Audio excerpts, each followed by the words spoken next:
Hello, everyone. Welcome back to the Coe Show. My name is Mason Coe. I am here, as always, with my co-host, Aaron Coe. Hello. And today we have Seahawk Talk number 9. I believe number 9. Sounds good. Yeah.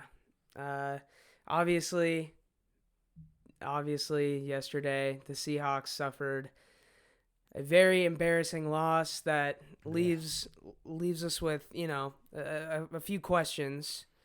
Who do you point the finger at is obviously one of them. Can this team win a game without Russ playing a perfect game? That's another question. No.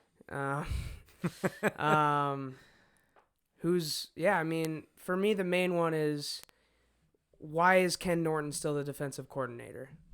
Because it's probably not all that much his fault. Okay. What do you blame it on then? A combination of overall talent and somewhat injuries, and some guys not playing to their capability or even what they've done in the past. Yeah. I'm not here to say, Ken Norton Jr. is a defensive coordinating genius. Mm-hmm. He might be part of the problem, but again, I've said it before. It's Pete Carroll's defense. They're doing a lot of stuff that they've never done before, but that's not without Pete Carroll's blessing. No, yeah, that's true. So, I don't know. I mean, you could fire Ken Norton Jr., and I just don't know that bringing in somebody else would make a huge impact. I don't know. I mean, I suppose it's possible, but I think guys just aren't playing very well, So I don't know how much that's his fault. And yeah, speaking of not playing well, Quentin Dunbar looked like dog shit. I mean, he was probably the worst player on the field for us, but yeah, I called the DA and said, could you reopen that case, that robbery case? I think he's guilty. I think he needs to do some fucking time. Well, here's the thing. Ugh. In this particular instance, is this Ken Norton's fault or is this Quentin Dunbar's fault? I don't know. I genuinely don't know. As an X's and O's guy, if you're just listening, we're looking at a picture of Quentin Dunbar playing almost 15 yards off of John Brown, who is a very quick, he's is this on the the outside screen here. Pass that went pretty far? It might have been. I don't know. I just saw the screenshot. I think it is. Nearly 20 yards off of 3rd and long. Yeah, game. this was this was 3rd and long. This was a back-breaking play. So I'm not a huge X's and O's guys either. I do know that, yes, there are schemes, and there are schemes where they say, in this situation, you play this far off, However, a lot of times DBs do have some flexibility.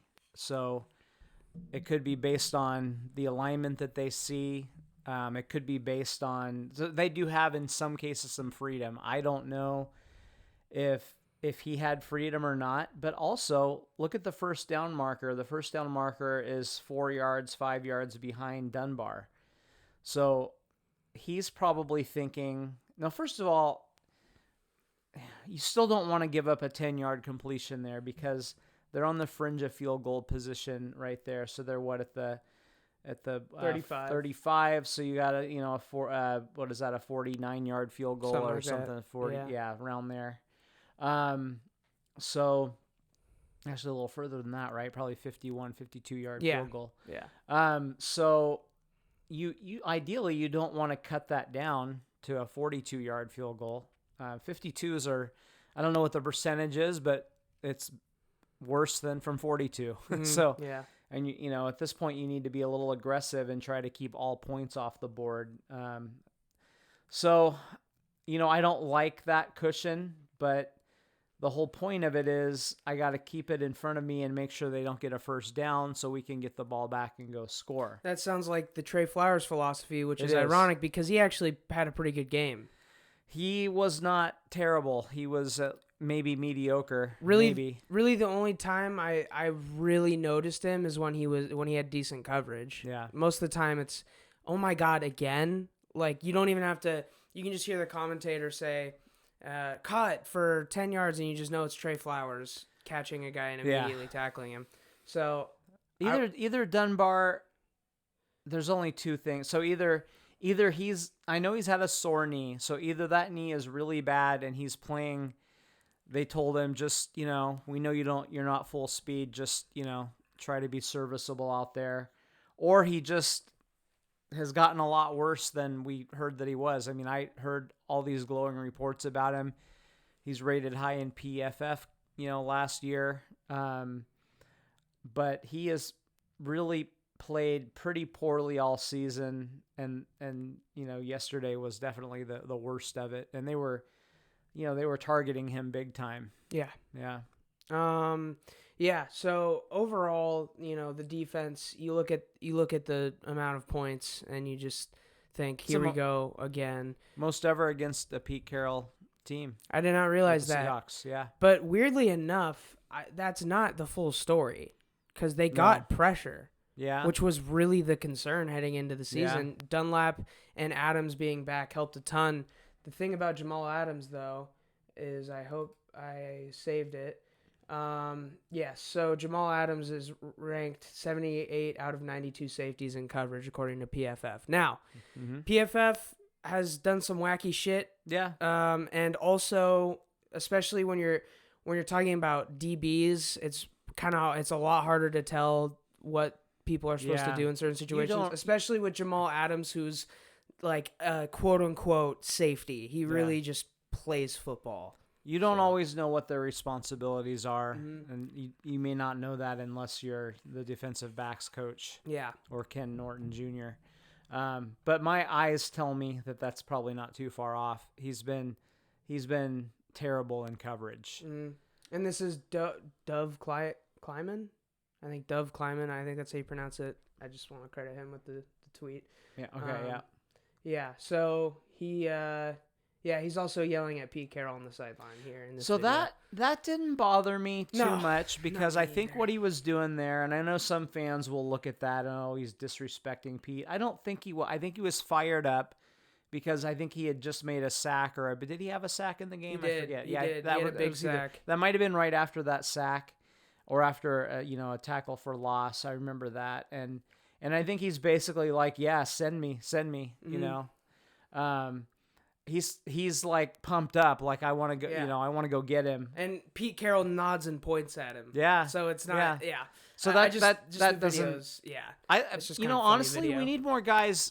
I'm not saying he played well, he didn't, but we need more guys that are dogs like that want to get after it. And it's a coach's job to either say, yeah, let's do it, or hey, just go out there and do the play that we call. Yeah. I have zero problems about that. I don't either. That was just kind of a footnote for me. He's constantly tweeting how much he loves Seattle. Yeah. And I don't think he would be continuously doing that. No. If he was actually pissed in any way. No, he seems like a guy that would be tweeting cryptic messages or something like that. And I think he did with the Jets. Yeah. So I don't think his attitude is an issue. There was an instance where he was kind of doing the same thing with his teammates, and I like that. However, if you're not playing well, I know whatever little dumb sports I played, if someone's doing that, I'm like, why don't you fucking do your job first and then come talk to me? Like, I know I'm not playing well right now, but you just gave up a big gain on third down, or you just committed a penalty. Illegal contact penalty on 3rd and 15. Yeah. Like, why don't you settle that down and then you can come talk to me about how I'm doing? So I think his teammates like him though, and I think Pete Carroll likes him. I think they recognize that he's a competitor. And say what you want about his play, the dude goes after it. He wants it. He wants to win. So I don't have a problem with it, but those things can get ugly if a team. I mean, if you're 2-6 instead of 6-2, those things really get ugly because losing brings all that stuff out and makes it look worse. So. For sure, yeah. And I think that there was something that was a little overlooked. Obviously, Russell Wilson had 4 turnovers, which was not overlooked. But I think what about that people didn't think about was just the terrible timing of those turnovers and the terrible timing of those penalties. Yeah. They were all just massive. I would have to check. I feel like we didn't have a ridiculous amount of penalties. I didn't feel like it was that bad. But there weren't a lot of stupid like false start. Yeah, that type of stuff. There is at least 2 penalties that were like backbreakers. Just incredibly, like backbreakers, like you said. They're just like penalties that you can't win a close football game with, right? And we were coming back this whole game, so to have those penalties and those turnovers in those spots specifically, we can't expect to win a game like the Cardinals, for example. Yeah. That's kind of what happened with the Cardinals. That was a really close game from the jump. We can't expect to come from behind against a team like the Bills when we're turning the ball over in key spots, and then those penalties just massive from some of our better players too. So that was tough to see. But overall, I do want to talk about the pass rush because Carlos Dunlap and Jamal Adams coming back, we predicted that it was really going to give the defense a boost. So now this raises the question, how much does pass rush matter compared to coverage? Because the nerds say that coverage is way more important than pass rush.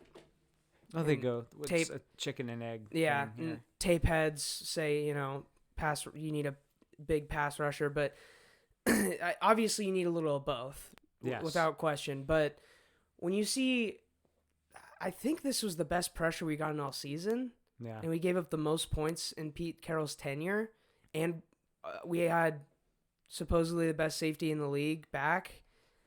I don't know, man. It's tough. I don't. Before I want to go back to the penalties for 1 second. Just because this is I had to look at this like 5 times. How many yards of penalties do you think the Seahawks had? I would say somewhere around 35. 13. Oh my God. Are you shitting me? Yeah, because illegal contact is 5 yards. So it really was like a couple penalties. 4 for 13. And I know at least 2 of those were incredibly massive. Yeah. At least 2 of them. Illegal contact or defensive holding are brutal because they're only 5 yards, but the automatic first down. They need to restructure some of the penalties and what gets handed out, because I don't think any penalty that's only 5 yards should also be an automatic first down. That makes no sense. Yeah, it is bizarre. I think the reason they're thinking is, well, if he wouldn't have held him, he would have been open. He could have caught it. Make it a spot foul. That's easy. But I think they sort of wanted to penalize run after the catch scenarios. Yeah. I don't know. I agree. I think when it's, especially if it's not where the ball was going to go, I've seen that. It's 3rd and 20. But on the other hand, then don't fucking do it. If it's not a big deal, then don't do it. You know the rules, and I mean, they know what the consequences are. So same thing I with agree. offensive holding too. I think that's too big of a penalty because it happens on every play, and you just kind of decide when you're going to call it. And they're not calling it as much this year, which I'm thankful for. I really enjoy. I think the pace of the game is better, honestly. Oh yeah, games have felt quicker this year to me. I don't know if it's just because I'm so happy that we just have a football season or what, but games feel quick. I think maybe because Pete's not throwing his challenge flag in stupid situations. Maybe, They look at it for 5 minutes and then say it's sorry, Pete, it stands. Or honestly, it's probably I think the reviewing pass interference, I think that actually added a lot of time to games. Yeah. Games were really slow last season. Yeah. So back to pass rush versus coverage. So, there's a lot of ways to play defense, and it's obviously evolved over the years based on rules changes, based on just overall philosophy. When I first started watching football, it was basically run, play action pass. You could clean the receiver's clock when the ball was in the air. Impregnate him at the 6 yards down the field, whatever. And then things have changed over the years. So you started to see the West Coast offense. So okay, you're gonna blitz.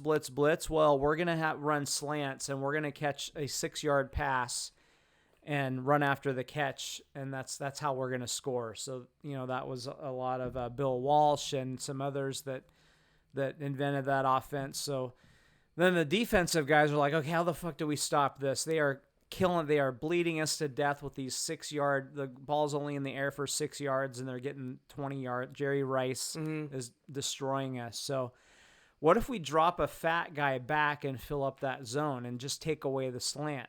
Okay. So then the offensive guy's like, shit. Okay, well, now we're gonna run bubble screens. Now we're gonna run stuff on the short stuff on the outsides, and you can't get your fat guy out there.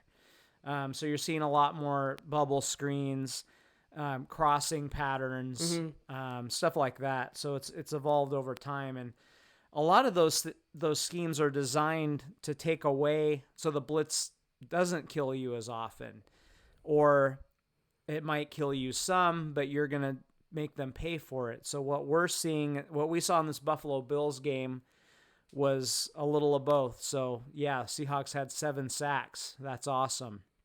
But when they didn't get there, Buffalo killed Seattle with screen passes and other plays. And, Josh Allen, generally not the most accurate quarterback, but if you have a receiver stop, he will hit that receiver, and he's got the best fastball in the league. So, if you can do a comeback or something where he's not good throwing a deep ball or something deep where the receiver's moving. He's not going to lead a guy very well. No. He's give him a bow and arrow and a target, and he'll hit the bullseye. But have him shoot the clay. Yeah. What do they call that? I think where you pull.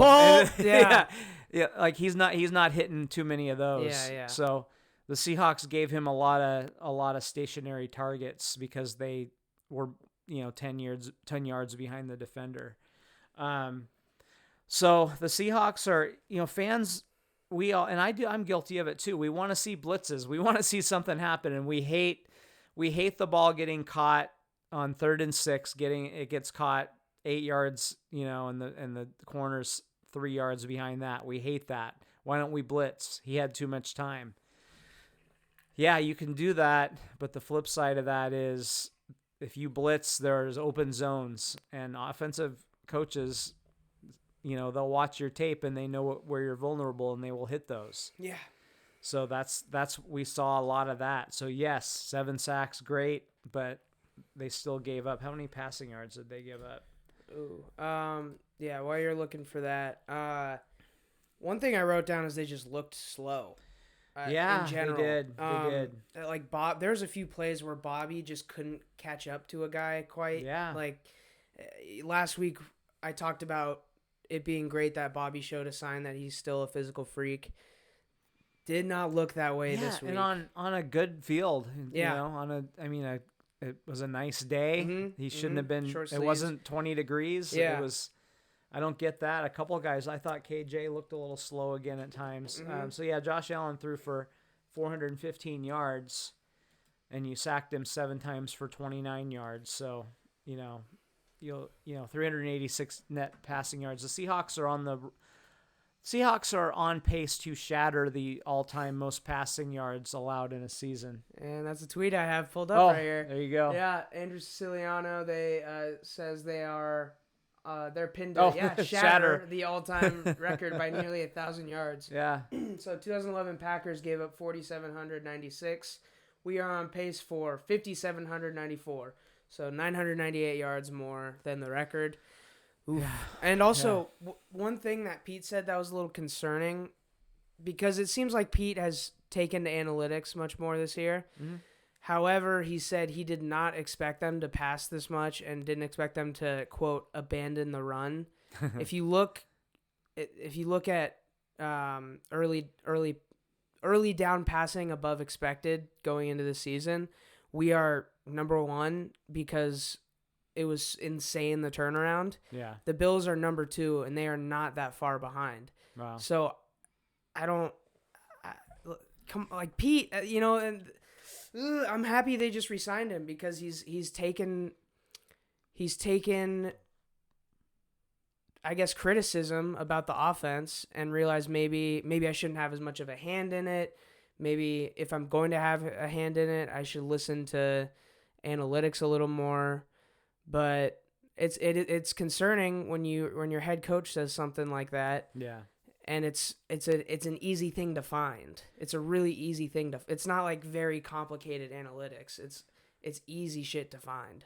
Well, I think if Chris Carson or even the main backup Carlos Hyde, if those guys are playing, they probably do have a few more runs. But I mean, you had Alex Collins out there. Oh, I'm talking the Bills. Oh, the Bills. The Bills. Oh, my bad. The Bills passing more than Pete expected. Okay. Well, yeah. I mean, they passed their first 31 plays. They had 28 passing plays and 3 running plays. Yeah, that's nuts. It's insane. But if you're playing the Seahawks are pretty good against the run and the worst in the history of football against the pass. What would you do? It's not that not that hard to figure out. Mm-hmm.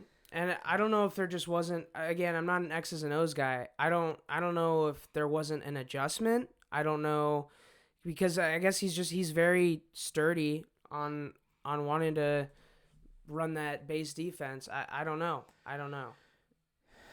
Well, they weren't. I mean, they weren't running base very much. No. Yeah, They were blitzing a lot. Yeah, they were blitzing a lot, but just I don't know if he wasn't accounting for what was happening to them in the moment. Right. It just seemed like he had a game plan, and he was very certain that would work. And when it didn't, nothing really happened.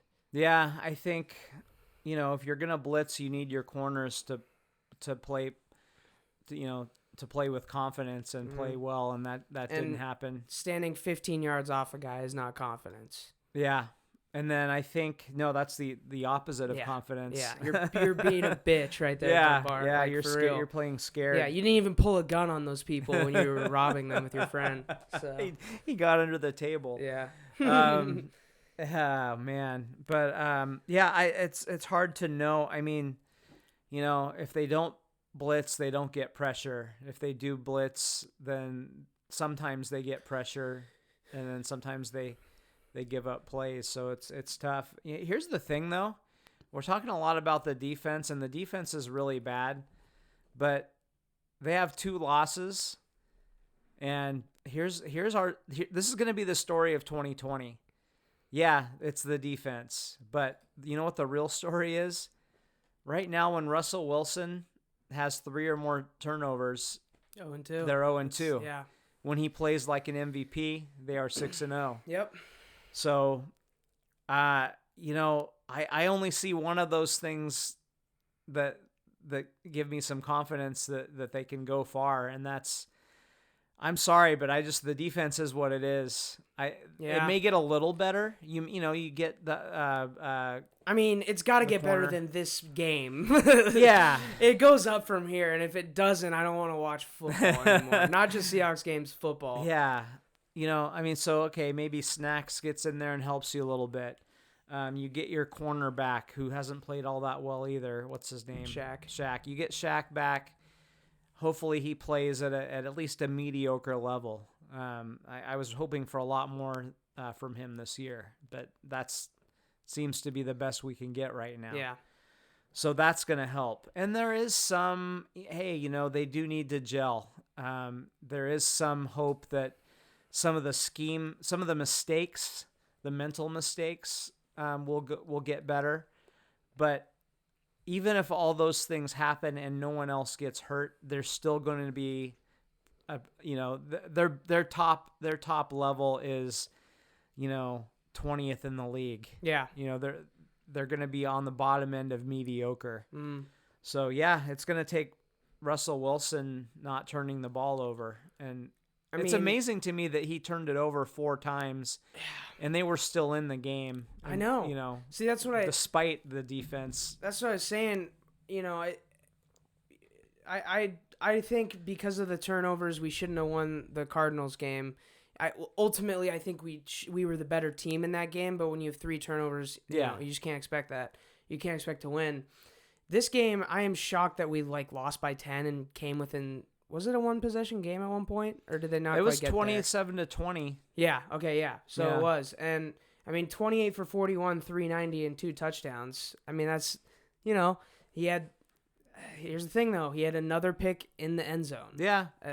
I And don't that know. one- That one was just a prayer. It's It was fourth down. fourth down, and okay, I get that, but you also, part of the reason you go for it on fourth down is if you don't get it, you put the other team in bad field position. Exactly. So that's what Exactly. when you hear about analytics, right? And a lot of people get mad at the analytics. Sometimes I get mad at them, but if it's fourth, I don't remember what yard line they were on then, but let's say it's fourth. Let's say it's fourth and goal from your 5. It was within the 5, I believe. So let's call it the 5 just as a general point. So it's fourth and goal from the 5. So you can kick the field goal. You got a 90% chance of getting 3 points. You can go for it, and you got maybe a 50-50 chance of the touchdown, or whatever, 40, 60, whatever. But if the part of the analytics though is it's not just whether I get the touchdown or not. It's okay if I don't get it, the other team is on their own 5-yard line. Yeah. But when you throw a pick into the end zone, now they're getting out to their 20. Touchback. And that is, maybe not against the Seahawks, but in general in the NFL, like that yard line matters. Yeah. Against the Seahawks right now, it might just mean a 95-yard drive Exactly. instead of an 80-yard drive. But so when you that pick like that is awful. You can't do that. No. Not at that point. You still had time. But I think Russ is like, if I don't score a touchdown, I'm going to be down by another touchdown next time I get the ball. He probably felt that pressure I from think- the defense being dog shit. I think that's part of it. One of his fumbles was really bad. The other one, I mean, he just got fucking creamed. Yeah. And hey, hold on to the ball, sure, but man, He can't every time. The guy ran a stunt, came around, and before Russ even set his feet, the guy was crushing him. And hey, I'm sorry, that's tough. I mean, he'll drop one of those once in a while when he gets smacked. He's been smacked a few times this year. There was one that he got hit real low, and oh my god, scary. That looked like season over when it was in progress. Yeah. The other pick that he threw, the shallow corner, Reddit was playing deeper than Russ expected. And the guy read it really well. Russ probably keyed in on DK a little bit too much, but that you can't do that in that situation. No. I mean, it wasn't. That was a great play by the defender. It was a good play, but it was kind of like what he should do. He had a little bit higher level of anticipation, but that's his job, is to cover that shallow area and then go to the next level if needed. So. It was a bad play by Russ and a not a good solid play by the defensive back. Another thing that was a little uncharacteristic of Russ is a QB sneak. Yeah, I know. That was crazy. We've talked about it at least 3 times, I'd say, on the podcast.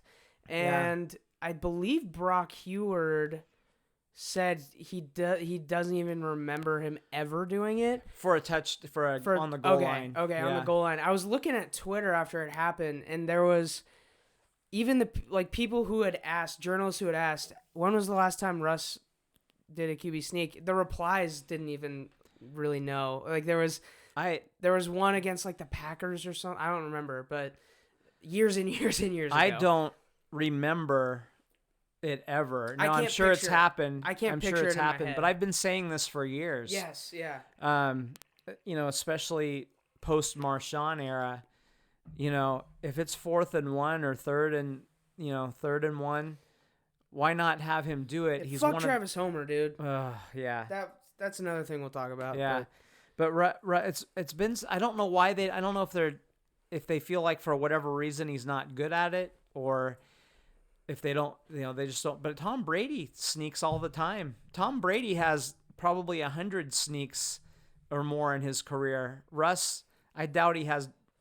If he has more than 5, I'd be shocked. Oh yeah, there's no way. He never does it, and but that was a good time to do it because nobody was expecting it. It's most of all me. For a second, I thought it was a fumble. I thought he dropped the snap. I totally did. Yeah, I totally did.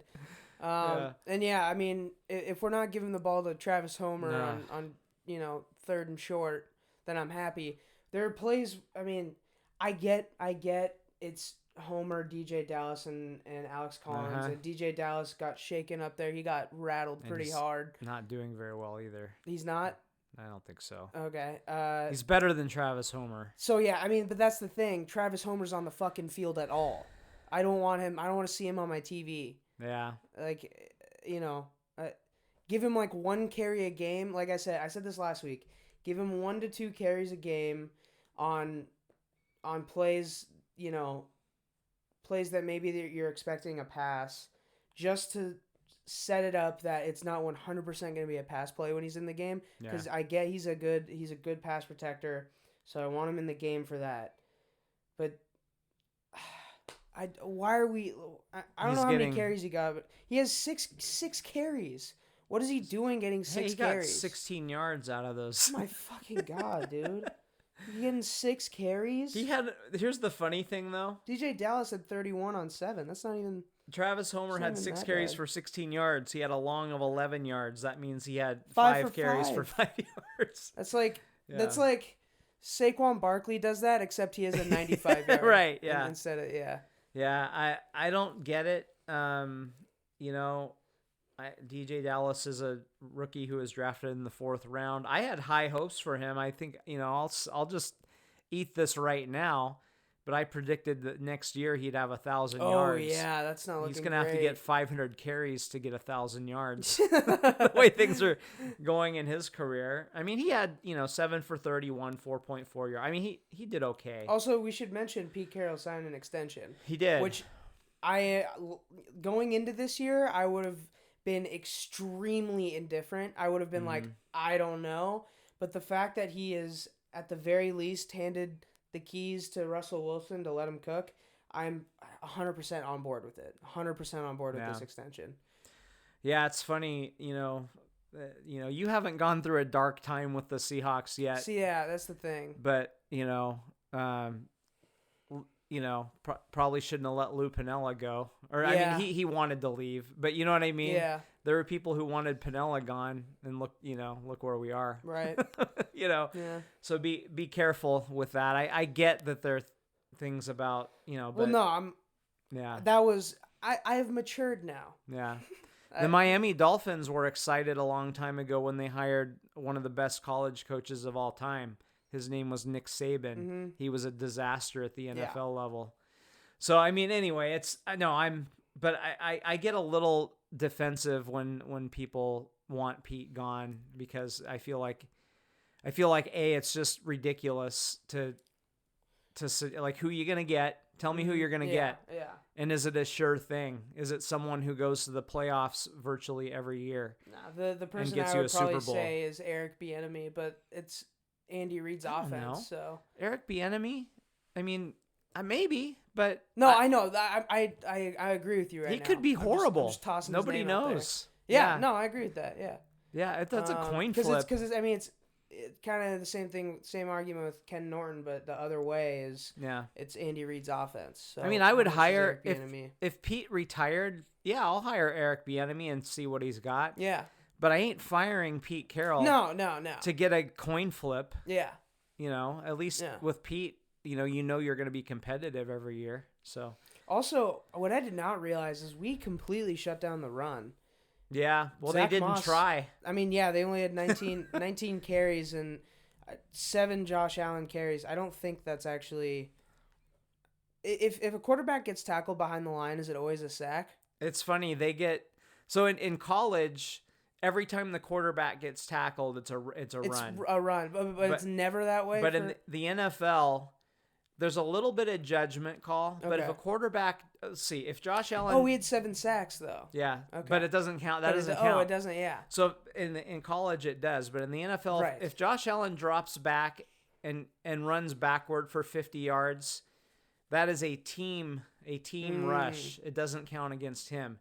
However, on the same play, if Josh Allen gets a 10-yard gain, he gets those yards. So he gets the good yards, but not the bad ones. So a couple of those were design runs. He had a touchdown off a design run, I believe. But a lot of those were scrambles.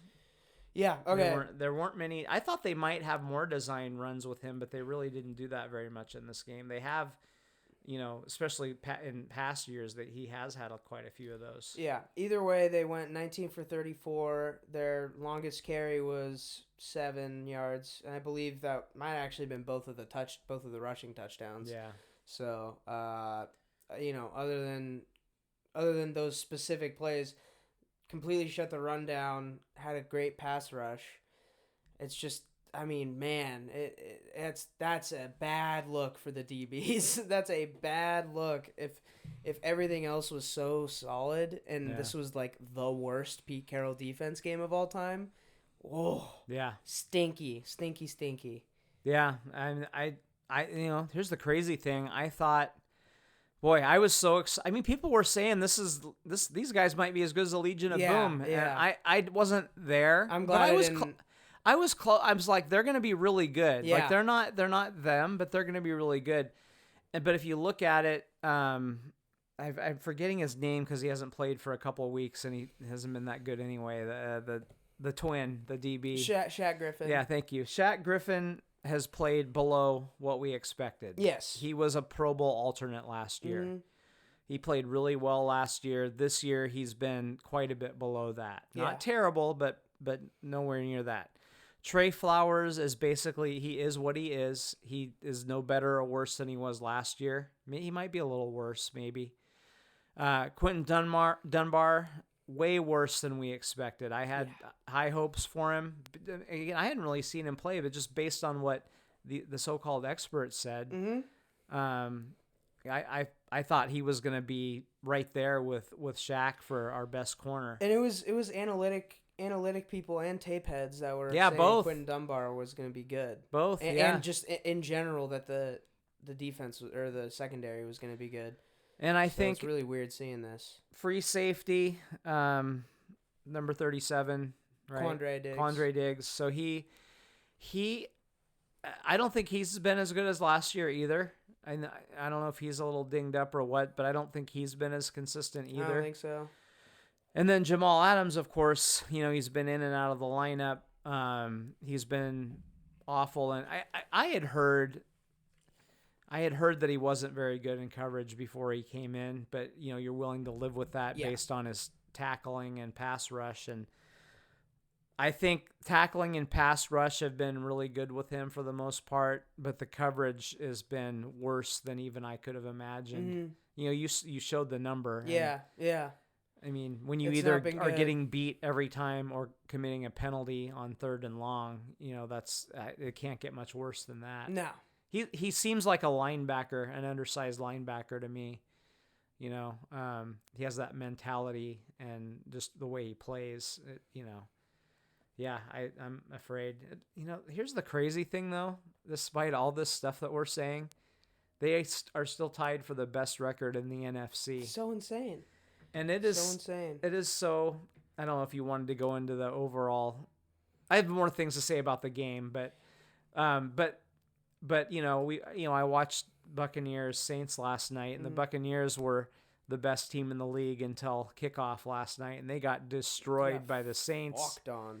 So anyway, it's going to come down to which one of these quarterbacks brings it, and if Russ plays like the MVP, the Seahawks have a good chance to get to the Super Bowl, but we see what happens when he's human. So every team in the NFC except the winner of the NFC East for the playoffs, every team in the NFC is going to be capable of beating any other team in the NFC other than whoever comes out of the NFC East. Let me make that loud and clear. But, overall, negative feelings, but overall for the season, positive feelings still and hope. I think there's hope because if the DBs can just not play like utter dog shit, then the pass rush having this game should be exciting. It should be. At the end of the day, we should have been even if we lost, we should have been able to feel a little bit better about this game. Yeah. Also, 4 turnovers and still putting up 34. I mean, you can't ask for more than that. Outside of the turnovers, you can't ask for more than putting up 34 with those, with those blemishes. Yeah, I mean, you should be able to win a game when you score 34 points. Yeah. here's another fun stat. So Josh Allen threw 38 passes. None of those passes were defensed, meaning a DB nobody got a hand on a ball. Yeah. Yeah, that's pretty unheard of. It's nuts. It's nuts. It's like also, I mean, like he didn't even throw just one bad ball where we got a hand on it. Yeah. Like we were that far away. Yeah. We were that far away to where a pass, it's not like he was, he had a really good game. It's not like he's throwing absolute seeds every single time. Like we said, he has some accuracy problems. We weren't even close to their receivers. You weren't close enough to get a finger on a ball. Yeah.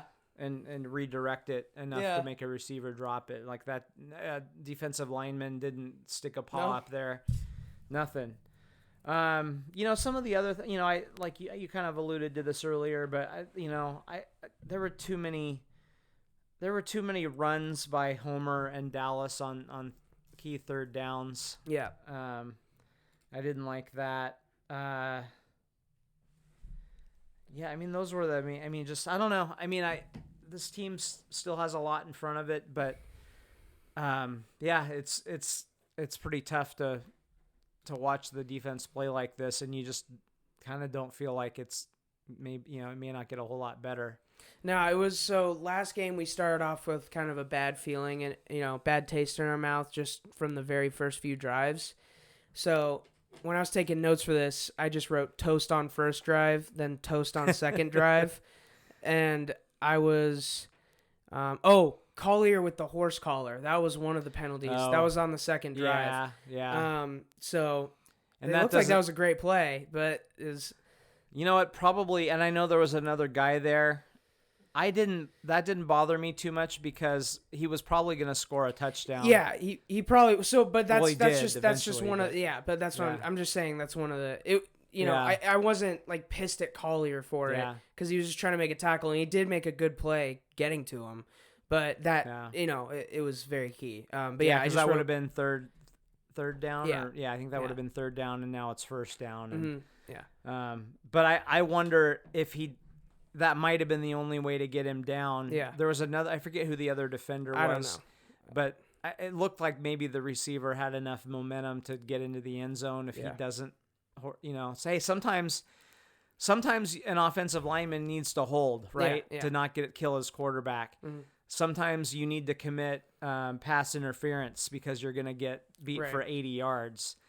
That might have been one of those where, it was bad, but might have been better than if he hadn't, although the end result was the same because we can't stop anybody. So. Yeah. But I just started writing toast on first drive, toast on second drive. Yeah. I wrote toast on third drive. And then after that, I just stopped. I was like, this is just going to be a fucking terrible game, isn't it? And you could have been talking about the offense or the defense. Yeah, seriously. Yeah.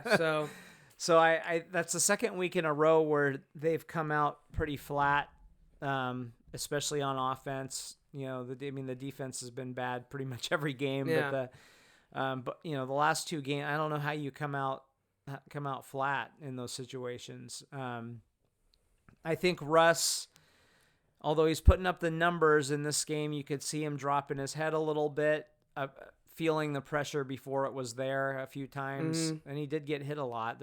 I'm not saying I blame him. Mm-hmm. Dude's getting hit a lot, but sometimes he's ducking his head when he didn't need to. Yeah. And that can lead to turnovers. Ultimately, I think we just know like you said, we're 9 weeks in, 8 games. You kind of know what you got with really any team, except, a team like the Steelers, who we'll talk about, but, them being an undefeated team, I think everyone knows they're not, Yeah, I don't think that'll stay that way. But, you have an idea. When you're 9 weeks in, 8 games, you have an idea. Yeah. And we haven't seen the defense play an altogether impressive game. Last week was really good, but we still gave up, what was it, 27 or 24? 27? Yeah, I think, hey, if they can play a quarterback who can't move, that helps. But and we know that Russ has to play like an MVP every game if we want to win. Yeah. we're we're sitting here and we're fortunate enough to be in a place where we can expect that out of Russell Wilson and hold him to it. Right. Which is not. I mean, what are we doing by holding him to it? We're just talking about him on a podcast. But yeah, it's kind of crazy that we can even have this expectation of Russell Wilson. Just if you would have told me that when we drafted him and put him in over Matt Flynn, which I was not super hyped about, by the way. Yeah. Putting him in over Matt Flynn. No. And we just signed Matt Flynn. Yeah. He's a just stud. paid him. Yeah, just paid him. What the hell? You see what he did against the Lions in Green Bay? The fucking Lions. You didn't see that? Yeah, no. But if you would have told me that we're expecting him to play like an MVP 8 years later, no, like holy shit, that's nuts. That's nuts. It is, and it's funny. I mean, if I could go back in time, go back in time and say, hey Mason, so it's preseason, right? Fucking COVID, are we even gonna have a season? You know, all that shit. And I say, hey Mason, would you sign up for 6-2 in the first 8 games? How would you, would you sign up for that? Absolutely. I think most people would have taken 6-2. Absolutely. Especially, I mean, if we're really getting into the mind of a Seahawks fan, we're thinking the Niners are, trying to win the division and potentially going to be like 14-2 or some shit. Yeah. So yeah, of course I would have taken a 6-2. We just record. Don't like the way we're the two have come so much. Yeah, and Seahawks fans can never really be appeased. So well, that's the thing. Is there a way to lose and feel really good? Like no, it's just, no. losing sucks, man. Even I think the win against the Falcons as week 1, yeah. Week 1 against the Falcons was the first time I have seen Seahawks Twitter just be happy after any outcome of any game. Yeah. They could win. It doesn't matter. There's stuff to bitch about if you're a Seahawks fan. And obviously after a loss that's going to happen, and that's what we're doing right now. But we are ultimately happy with where we're at. Yeah. Yeah. No, losing sucks. It just does. When I was coaching select softball, I had we lost a kind of a tough game, and the coach, I was pissed. Didn't take losing as well as you might have thought. But and he's like, oh, there are lessons to be learned. I'm like, I don't care about lessons. Yeah. No, I don't want any lessons. Yeah. I want to win every freaking game, And but I you feel got to that way as a learn fan. those lessons to win the games. So. Whatever. The question is, did Pete learn any lessons? Because we've seen him be stubborn. Couldn't you learn these lessons in the games you won and gave up all these yards? Yeah, true. That's a good point. Why do you need to lose to learn the lesson? Because you can't win a game in the first quarter.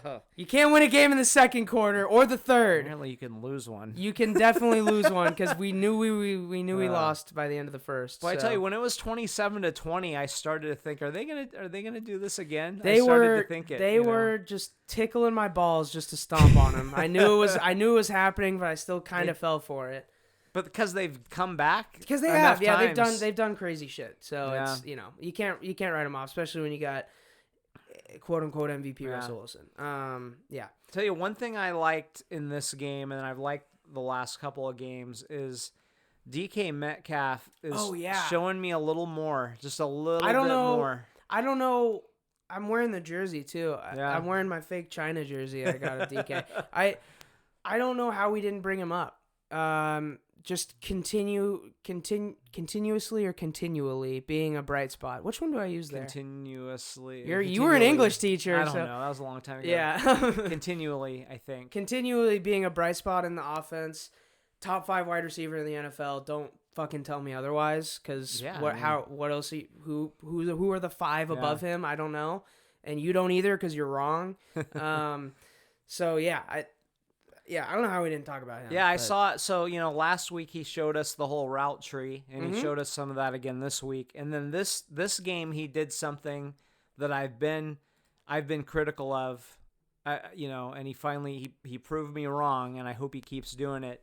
He went up and high-pointed and fingertip caught a ball. Yeah. I felt like in his rookie year especially, and sometimes this year, I felt like he played shorter than he was. Mm-hmm. So if you're 6'4", then that only matters if you extend out for a ball and snatch it from the sky and bring it back down. Timing is it's a third height, a third height / reach, a third hops, and a third timing. Yeah. That's what it is. Yeah, and then there may be a fourth one in the NFL, which is alligator arms, right? Yeah, so you're afraid true, you're going to yeah. get killed. You don't want to expose out too much. But I felt like I felt like on that play he played 6'4". He played 6'4", 41-inch vertical on the one particular play. So that was great to see. So those are the types of things that have moved him from he's really good to, as you just said, is he? I mean, who's better? Like, who's honestly, DeAndre hard. Hopkins maybe, or, you could talk about him, Julio. But how are they better? I don't know. I don't know. And also when you consider how much Russ will spread the ball around, DK had 7 for 108 and a tutty on 9 targets. But you go down the list, just from targets, you got 7 for Jacob Hollister. What the fuck happened yesterday? By the way, he's a good receiver. Okay. Over Disley and Olsen, I don't know, but he just can't block. Yeah. Okay. 6 for Moore. Got 7 for Lockett, 3 for Homer, 3 for Olsen, 2 for Swain, and 2 for Dallas. By the way, Freddie Swain, what the fuck, dude? But I'm not expecting him to be great. But... Well, that play in the end zone, Russ was late with the ball. If he throws it on time, that's a touchdown. But Freddie Swain's got to fight for that football. I think, a DK catches that. Yeah. Oh, gosh, the other play was it looked like, Tyler Lockett and Russell Wilson were maybe an inch away from another one of their ridiculous plays. From potentially topping the one against the Rams last year in the action green uniforms. And I think I'm not gonna say he should have caught it. I'm not gonna say that. But he catches stuff like that. Because he got the meat of a hand on it. The only thing I was curious, having body control in the air when you're moving that fast is pretty impossible. Yeah. Could he have got his other hand there? Because it was kind of in a weird spot. He got a full, almost forearm on the ball. I don't know. The angle we saw, I couldn't really tell if he should have been able to get another hand on it. And then when you get 2 hands on it, considering what Tyler Lockett's ability is, then you probably get into the territory of saying he should have caught it. Right. So I don't know.